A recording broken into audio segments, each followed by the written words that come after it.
a stone of hope. Hope. Martin Luther King said, "Hew from the mountain of despair a stone of hope." The mountain of despair. Think back. We have our own despair today. We have our own mountain. But at the time, the Jim Crow laws, the lynchings, the bombings, the burnt-out black churches, the whip scars of slavery, the second-class citizenship, second-class schools, the voters who dared not register to vote. Today's mountain of despair is different, and each of us has our own mountain. It's not the same for everyone because each of us has different experiences, and the world challenges each person in a different way. And those who are marginalized in our society, those who are most at risk, face a mountain range of despair.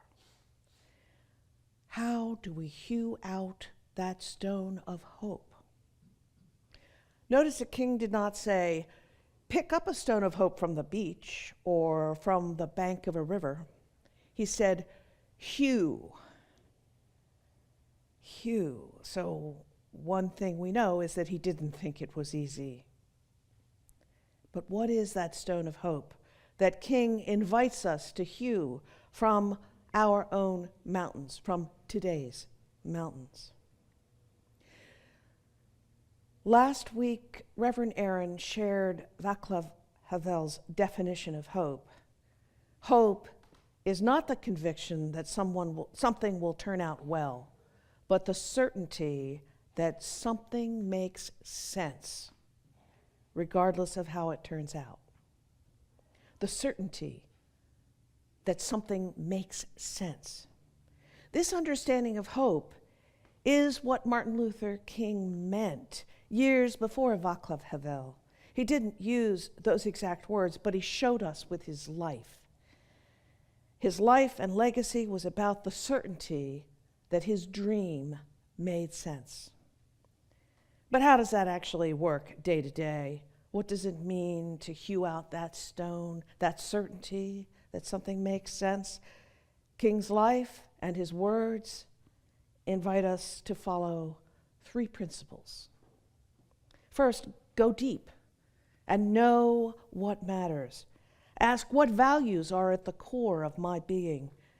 To me, it's the inherent worth and dignity of every person. I think what makes sense is a world where that value is embodied, where every human being is accorded the full dignity of their humanity. King said, make a career of humanity. Commit yourself to the noble struggle for equal rights. You'll make a greater person of yourself, a greater nation of your country, and a finer world to live in. The second principle is to live in that finer world, that sane world, that you're certain makes sense. Live there mentally and spiritually. Ask, how would I behave in this sane world? If I lived in a sane world, what would I do today? Don't just go along to get along. This is the same idea that Jesus and Nelson Mandela and Gandhi brought to their lives and their actions. This vision that was so vibrant, it seemed real. And they found ways to step into that, even though they were still caught in the world we see. King said, the ultimate measure of a man is not in the moments of comfort and convenience, but where he stands at times of challenge and controversy. So that means taking that next action that is a way of living in the world that makes sense. even if we're not, the rest of the world isn't there yet. And of course, the third principle is to be prepared and be calm. At some level of awareness, we know that we don't live in that world that makes sense. So we have to be prepared for the reactions and behaviors of others who are caught up in the insanity of the world that is. They'll go on the attack. We must stay calm. Non-combative. Be physically and spiritually non-violent. King said soul force, the creative force that is love, is where we need to go.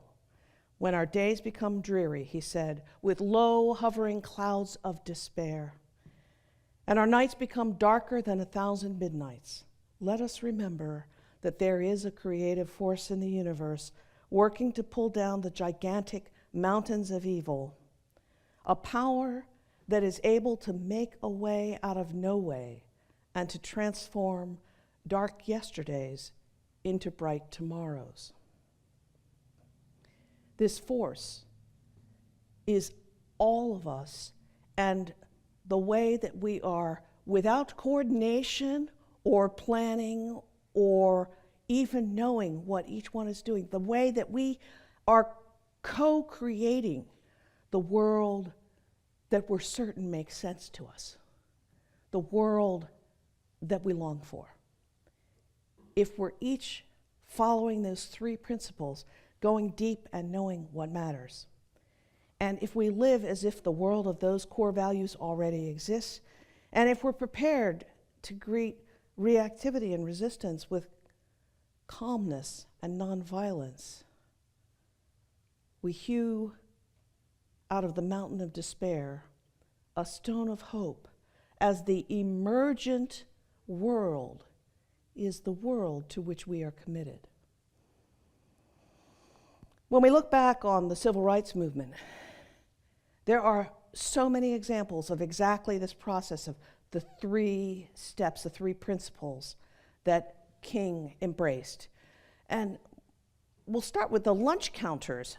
In 1960, February 1960, 4 college students from North Carolina A&T College in Greensboro sat down at a Woolworth lunch counter. And when a waitress asked them to leave because the lunch counter was for whites only, they politely refused. And to their surprise, they were not arrested. They remained seated for almost an hour before the restaurant closed. The following morning, 24 students, 24 black students arrived at Woolworth's, and they sat at the lunch counter. And again, no confrontations, but this sit-in attracted the local media. And by the end of the month, sit-ins had taken place at more than 30 locations in 7 states. And by the end of April, over 50,000 students had participated. Go deep. The certainty that something makes sense is, in a sane and humane world, all human beings are welcome to sit down and eat at a lunch counter. And so, principle 2, live as if that world existed. The black college students go in. They sit down. They ask to eat. Principle 3, be prepared and stay calm. At the very first sit-in, the reactivity and resistance didn't happen, but it didn't take long. Ketchup, mustard, and maple syrup poured over their heads, and the pushing and angry crowds pressed against their backs. There were taunts and shouts, but somehow they remained calm, non-combative, non-violent. And what the world saw was calm, sane human beings who expected to be treated like human beings, and the crazy people who reacted to them. In Birmingham, in 1963, The Jim Crow laws were the normal of the day. Signs in every shop window in the main street of downtown made it clear that most stores were whites only and people of color should go elsewhere. Black citizens couldn't register to vote. Legal as it might be, it just simply wasn't possible. All the ills and consequences of slavery, those latent whip scars, were on display.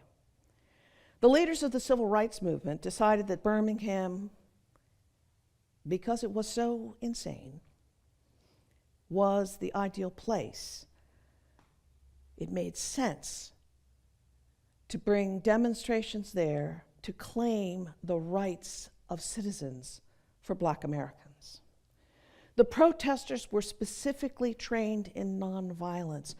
King called it purification, this training to remain calm in the face of angry, hostile, physically violent people. And over the weeks of marches and sit-ins, they didn't resist as the police beat them with clubs. They didn't resist as the police turned fire hoses on them.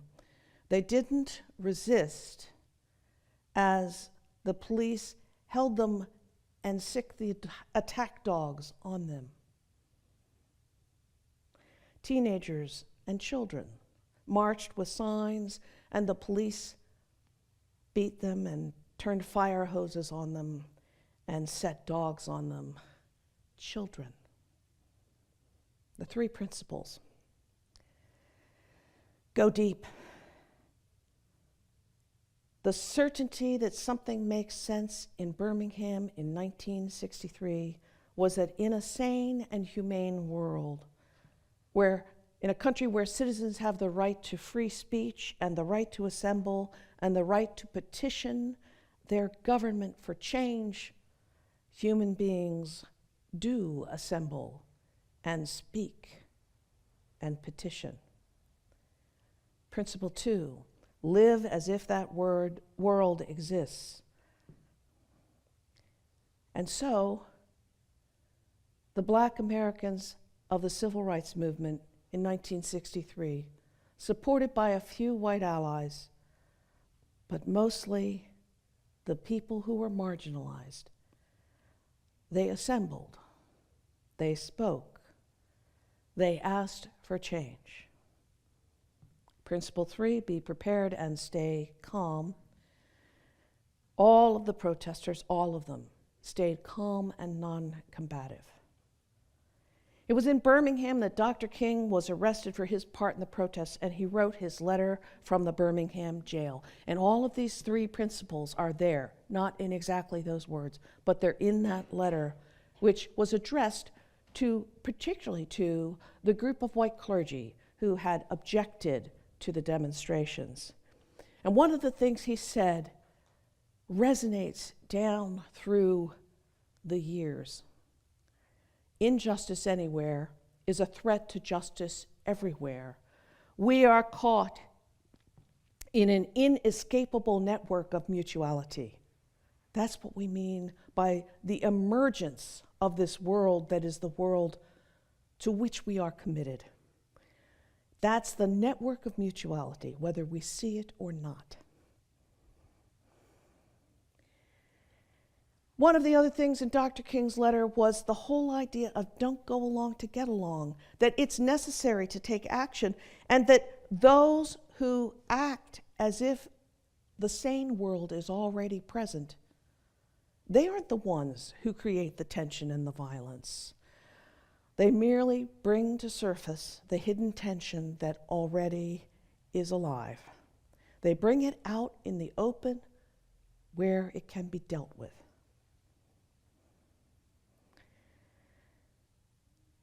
Dr. King said in his letter, the time is always ripe to do right. Dr. King's dream and his commitment to these three principles of action was grounded in love and carried out with nonviolence. It was a way that led inexorably from love to justice. But first it was necessary to hew from that mountain of despair a stone of hope, to find a certainty of what makes sense and act on it. The certainty of what makes sense. Dr. King's dream. Though there was complaint among these participants in civil rights in the 1960s, it was eclipsed by their commitment. And though there was weariness, it was eclipsed by their dedication. Though there was anger, it was eclipsed by their love. They didn't whine that change was needed and others should act. They put their own sweat into the effort to bring about change and to create a visible symbol of their commitment. They put their own bodies in harm's way as if they lived in a world where they had the right to assemble and speak and petition. In the inspired lives of these courageous people, social change was not a spectator sport. And it isn't today. In a sane world, all citizens are entitled to vote. They went to register. In a sane world, anyone can sit down at a lunch counter and get a meal. And they went and sat down. In a sane world, children holding signs saying peace and freedom and love are treated with kindness and respect. So the children marched. May we, like them, go deep and find that certainty of what makes sense in our own times, in our own lives. May we rise up with courage and commitment to live as if the world of sanity already exists, and we are part of that sanity. We will not be alone. May we remain calm in the face of anger and cruelty. May we stay connected to one another and to that vision of a world where every human being is treated with dignity and respect. May we, too, hew out of the mountain of despair a stone of hope to offer the next generation. May it be so. Amen and blessed be.